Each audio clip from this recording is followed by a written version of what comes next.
L'image de marque.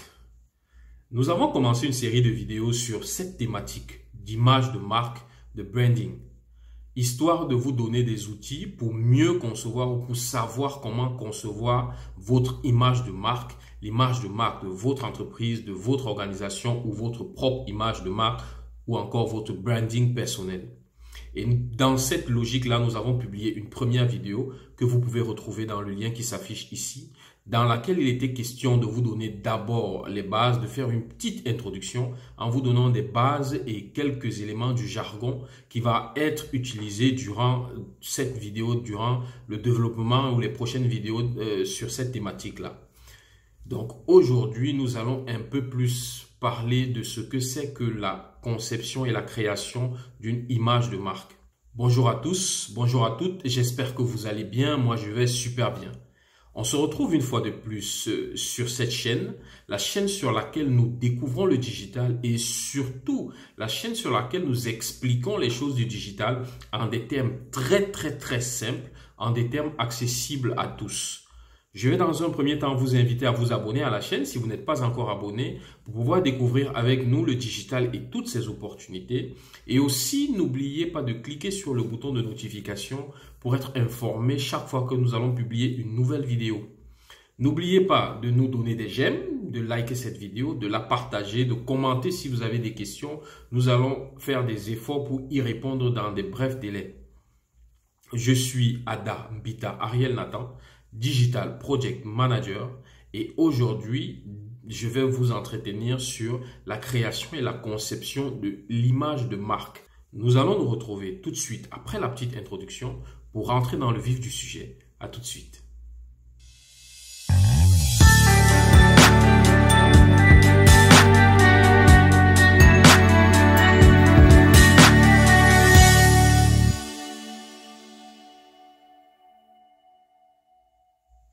Bienvenue dans la deuxième vidéo de notre série sur l'image de marque, sur le branding.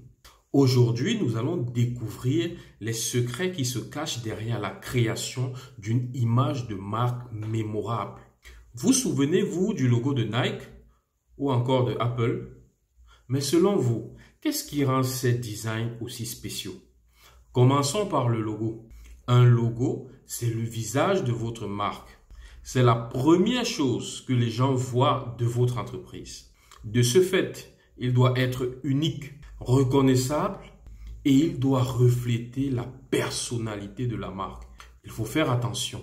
Il ne s'agit pas là forcément d'avoir un design trop compliqué parce qu'il doit être mémorable, ça veut dire qu'il doit être facile à retenir.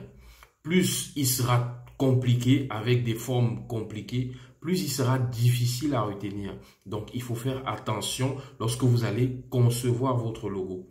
Et pour les jeunes entrepreneurs, il ne faut pas oublier que oui, le logo, il est important, mais au début, dans l'entrepreneuriat, le plus important d'abord, c'est de faire entrer des sous.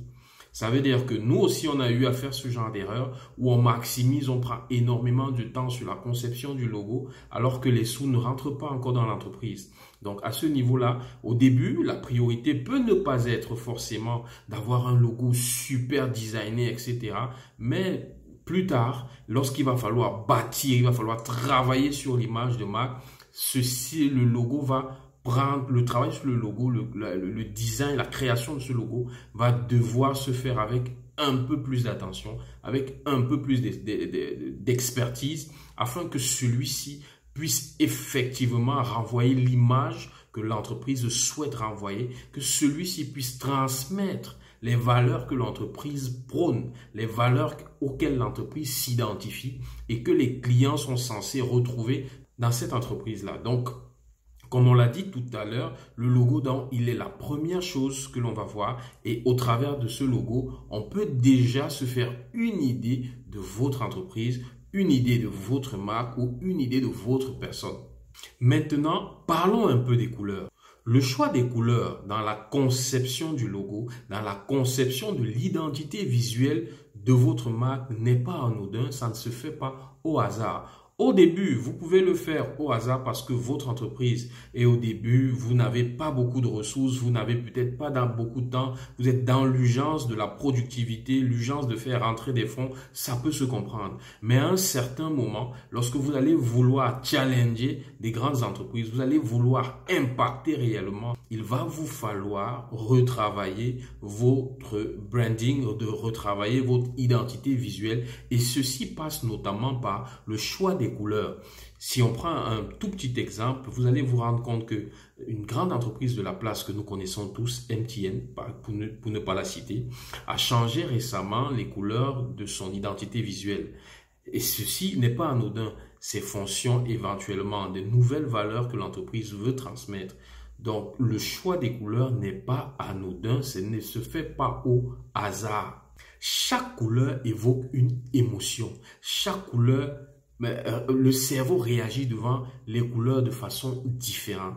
Donc, il faut prendre cela en compte lorsque vous allez choisir les couleurs pour votre identité visuelle. Que ce soit des couleurs qui vont en étroite ligne avec les valeurs que vous voulez transmettre, avec les valeurs que l'entreprise veut transmettre, avec la vision de l'entreprise.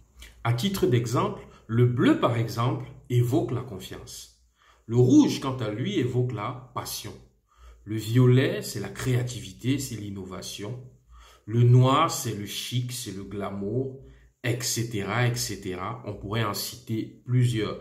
Donc, c'est à vous maintenant d'étudier les valeurs, quelles sont les valeurs de l'entreprise, et en fonction de ces valeurs, de choisir les couleurs qui se rapprochent le plus, les couleurs susceptibles d'effectivement transmettre ces valeurs-là au public cible, aux prospects, aux clients potentiels.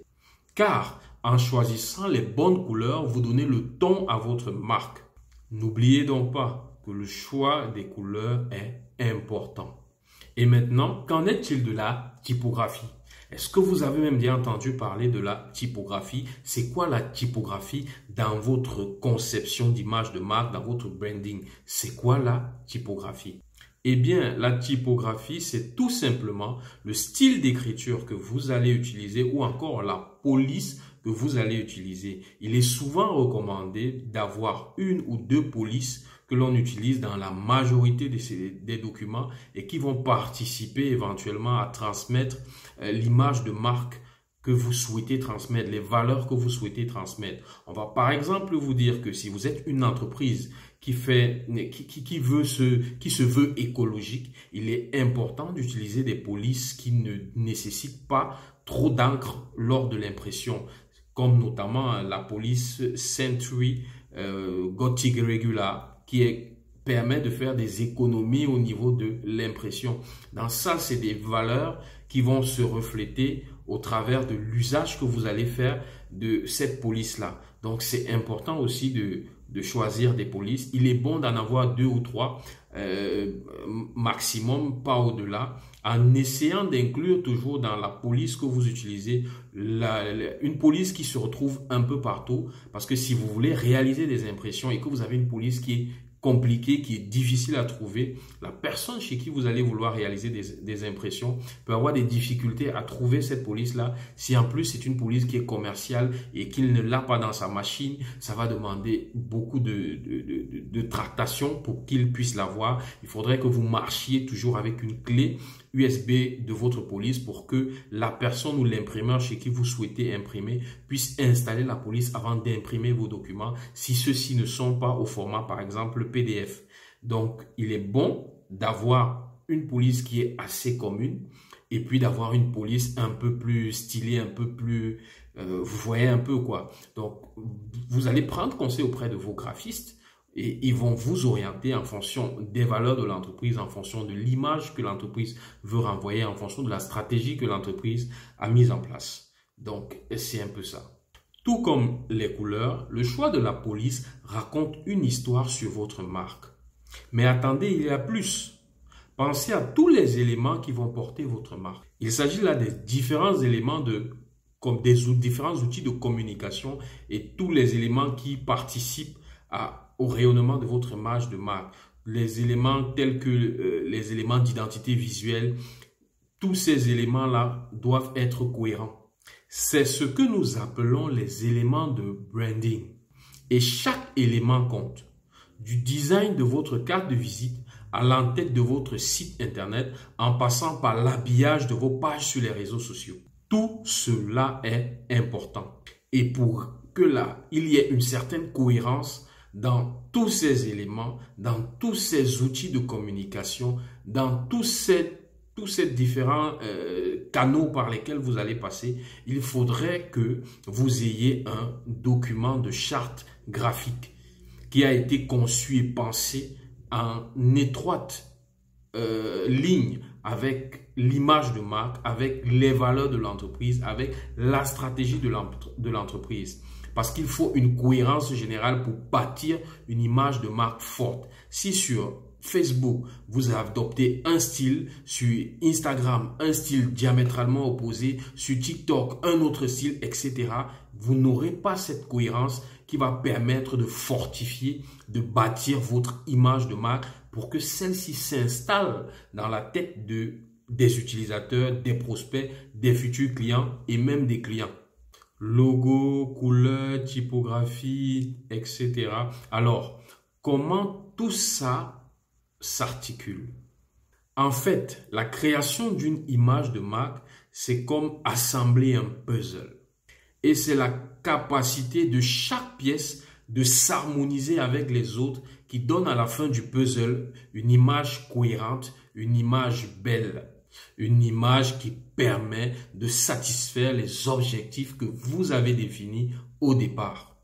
En résumé, pour avoir une image de marque cohérente, pour bâtir une image de marque cohérente, il faut prendre le temps de se bâtir une identité visuelle, faire appel à un graphiste ou à une agence pour bâtir une identité visuelle. Si vous voulez avoir plus de détails sur ce que c'est qu'une identité visuelle, vous avez une vidéo ici où nous avons essayé de traiter de ce sujet-là un peu plus en détail. Donc, je vous invite à consulter cette vidéo-là et vous en saurez plus sur l'identité visuelle et sur le document de charte graphique qui est un peu comme la Bible qui va donner les indications à tous ceux qui vont réaliser des outils de communication, à tous ceux qui vont réaliser des choses au nom de votre entreprise ou pour votre entreprise, de manière à ce que toute leur réalisation reste cohérente avec les valeurs de l'entreprise,